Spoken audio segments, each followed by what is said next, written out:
As winter drew on, Molly became more and more troublesome. She was late for work every morning and excused herself by saying that she had overslept, and she complained of mysterious pains, although her appetite was excellent. On every kind of pretext she would run away from work and go to the drinking pool, where she would stand foolishly gazing at her own reflection in the water. But there were also rumors of something more serious. One day, as Molly strolled blithely into the yard, flirting her long tail and chewing at a stalk of hay, Clover took her aside. "Molly," she said, "I have something very serious to say to you. This morning I saw you looking over the hedge that divides Animal Farm from Foxwood. One of Mr. Pilkington's men was standing on the other side of the hedge.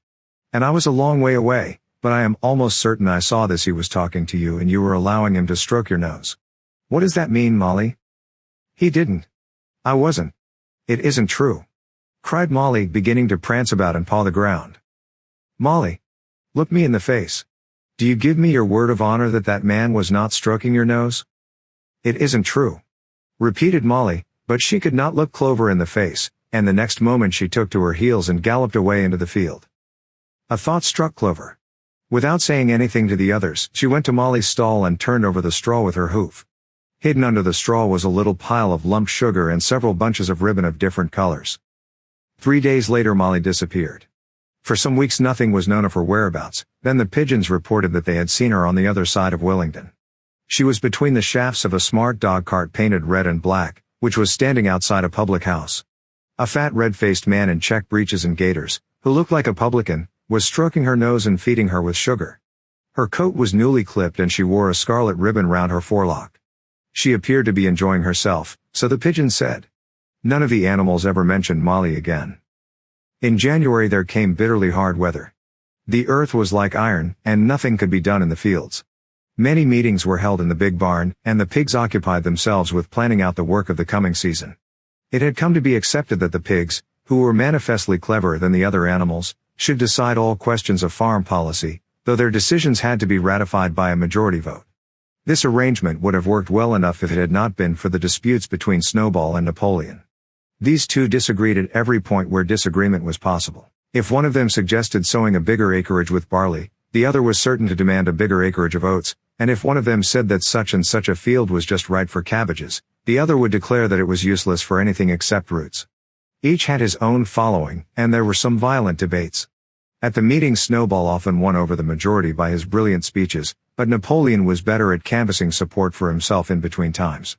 He was especially successful with the sheep. Of late the sheep had taken to bleating 4 legs good, 2 legs bad both in and out of season, and they often interrupted the meeting with this. It was noticed that they were especially liable to break into 4 legs good, 2 legs bad at crucial moments in Snowball's speeches. Snowball had made a close study of some back numbers of the farmer and stock breeder which he had found in the farmhouse, and was full of plans for innovations and improvements. He talked learnedly about field drains, silage, and basic slag, and had worked out a complicated scheme for all the animals to drop their dung directly in the fields, at a different spot every day, to save the labor of cartage. Napoleon produced no schemes of his own, but said quietly that Snowball's would come to nothing, and seemed to be biding his time. But of all their controversies, none was so bitter as the one that took place over the windmill. In the long pasture, not far from the farm buildings, there was a small knoll which was the highest point on the farm. After surveying the ground, Snowball declared that this was just the place for a windmill, which could be made to operate a dynamo and supply the farm with electrical power. This would light the stalls and warm them in winter, and would also run a circular saw, chaff-cutter, a mangel-slicer, and an electric milking machine. The animals had never heard of anything of this kind before, for the farm was an old-fashioned one and had only the most primitive machinery, and they listened in astonishment while Snowball conjured up pictures of fantastic machines which would do their work for them while they grazed at their ease in the fields or improved their minds with reading and conversation. Within a few weeks Snowball's plans for the windmill were fully worked out. The mechanical details came mostly from 3 books which had belonged to Mr. Jones' 1,000 Useful Things to Do About the House, Every Man His Own Bricklayer, and Electricity for Beginners. Snowball used as his study a shed which had once been used for incubators and had a smooth wooden floor, suitable for drawing on. He was closeted there for hours at a time. With his books held open by a stone, and with a piece of chalk gripped between the knuckles of his trotter, he would move rapidly to and fro, drawing in line after line and uttering little whimpers of excitement. Gradually the plans grew into a complicated mass of cranks and cogwheels, covering more than half the floor, which the other animals found completely unintelligible but very impressive. All of them came to look at Snowball's drawings at least once a day. Even the hens and ducks came, and were at pains not to tread on the chalk marks. Only Napoleon held aloof.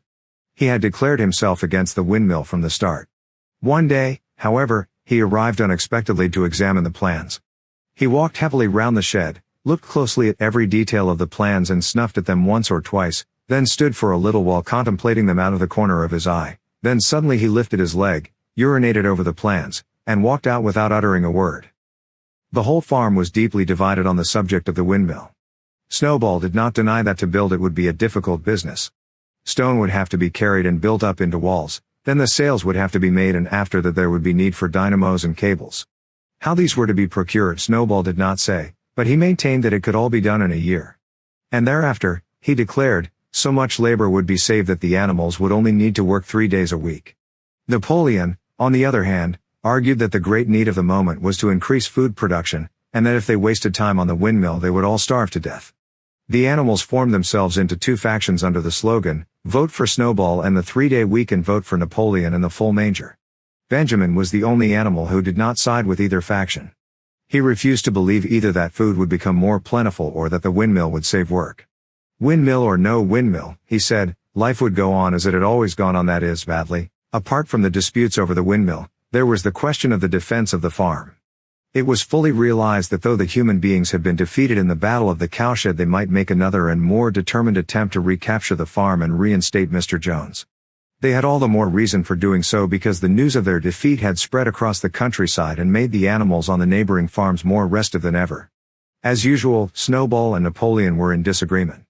According to Napoleon, what the animals must do was to procure firearms and train themselves in the use of them.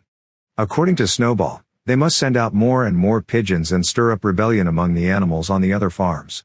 The one argued that if they could not defend themselves they were bound to be conquered. The other argued that if rebellions happened everywhere they would have no need to defend themselves. The animals listened first to Napoleon, then to Snowball, and could not make up their minds which was right. Indeed, they always found themselves in agreement with the one who was speaking at the moment. At last the day came when Snowball's plans were completed. At the meeting on the following Sunday the question of whether or not to begin work on the windmill was to be put to the vote. When the animals had assembled in the big barn, Snowball stood up and, though occasionally interrupted by bleating from the sheep, set forth his reasons for advocating the building of the windmill. Then Napoleon stood up to reply. He said very quietly that the windmill was nonsense and that he advised nobody to vote for it, and promptly sat down again. He had spoken for barely 30 seconds, and seemed almost indifferent as to the effect he produced. At this Snowball sprang to his feet, and shouting down the sheep, who had begun bleating again, broke into a passionate appeal in favor of the windmill. Until now the animals had been about equally divided in their sympathies, but in a moment Snowball's eloquence had carried them away. In glowing sentences he painted a picture of Animal Farm as it might be when sordid labor was lifted from the animals' backs. His imagination had now run far beyond chaff-cutters and turnip slicers. Electricity, he said, could operate threshing machines, plows, harrows, rollers, and reapers and binders, besides supplying every stall with its own electric light, hot and cold water, and an electric heater. By the time he had finished speaking, there was no doubt as to which way the vote would go. But just at this moment Napoleon stood up and, casting a peculiar sidelong look at Snowball, uttered a high-pitched whimper of a kind no one had ever heard him utter before. At this there was a terrible baying sound outside, and 9 enormous dogs wearing brass-studded collars came bounding into the barn.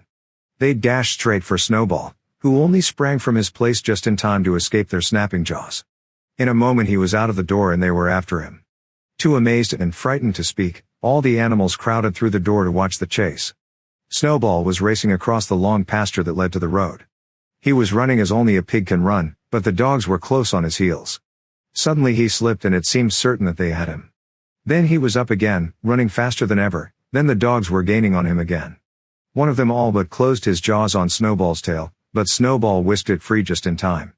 Then he put on an extra spurt and, with a few inches to spare, slipped through a hole in the hedge and was seen no more. Silent and terrified, the animals crept back into the barn. In a moment the dogs came bounding back. At first no one had been able to imagine where these creatures came from, but the problem was soon solved. They were the puppies whom Napoleon had taken away from their mothers and reared privately. Though not yet full grown, they were huge dogs, and as fierce-looking as wolves. They kept close to Napoleon. It was noticed that they wagged their tails to him in the same way as the other dogs had been used to do to Mr. Jones. Napoleon, with the dogs following him, now mounted onto the raised portion of the floor where Major had previously stood to deliver his speech. He announced that from now on the Sunday morning meetings would come to an end. They were unnecessary, he said, and wasted time. In future all questions relating to the working of the farm would be settled by a special committee of pigs, presided over by himself. These would meet in private and afterwards communicate their decisions to the others. The animals would still assemble on Sunday mornings to salute the flag, sing Beasts of England, and receive their orders for the week, but there would be no more debates. In spite of the shock that Snowball's expulsion had given them, the animals were dismayed by this announcement. Several of them would have protested if they could have found the right arguments. Even Boxer was vaguely troubled. He set his ears back, shook his forelock several times, and tried hard to marshal his thoughts, but in the end he could not think of anything to say. Some of the pigs themselves, however, were more articulate. 4 young porkers in the front row uttered shrill squeals of disapproval, and all 4 of them sprang to their feet and began speaking at once.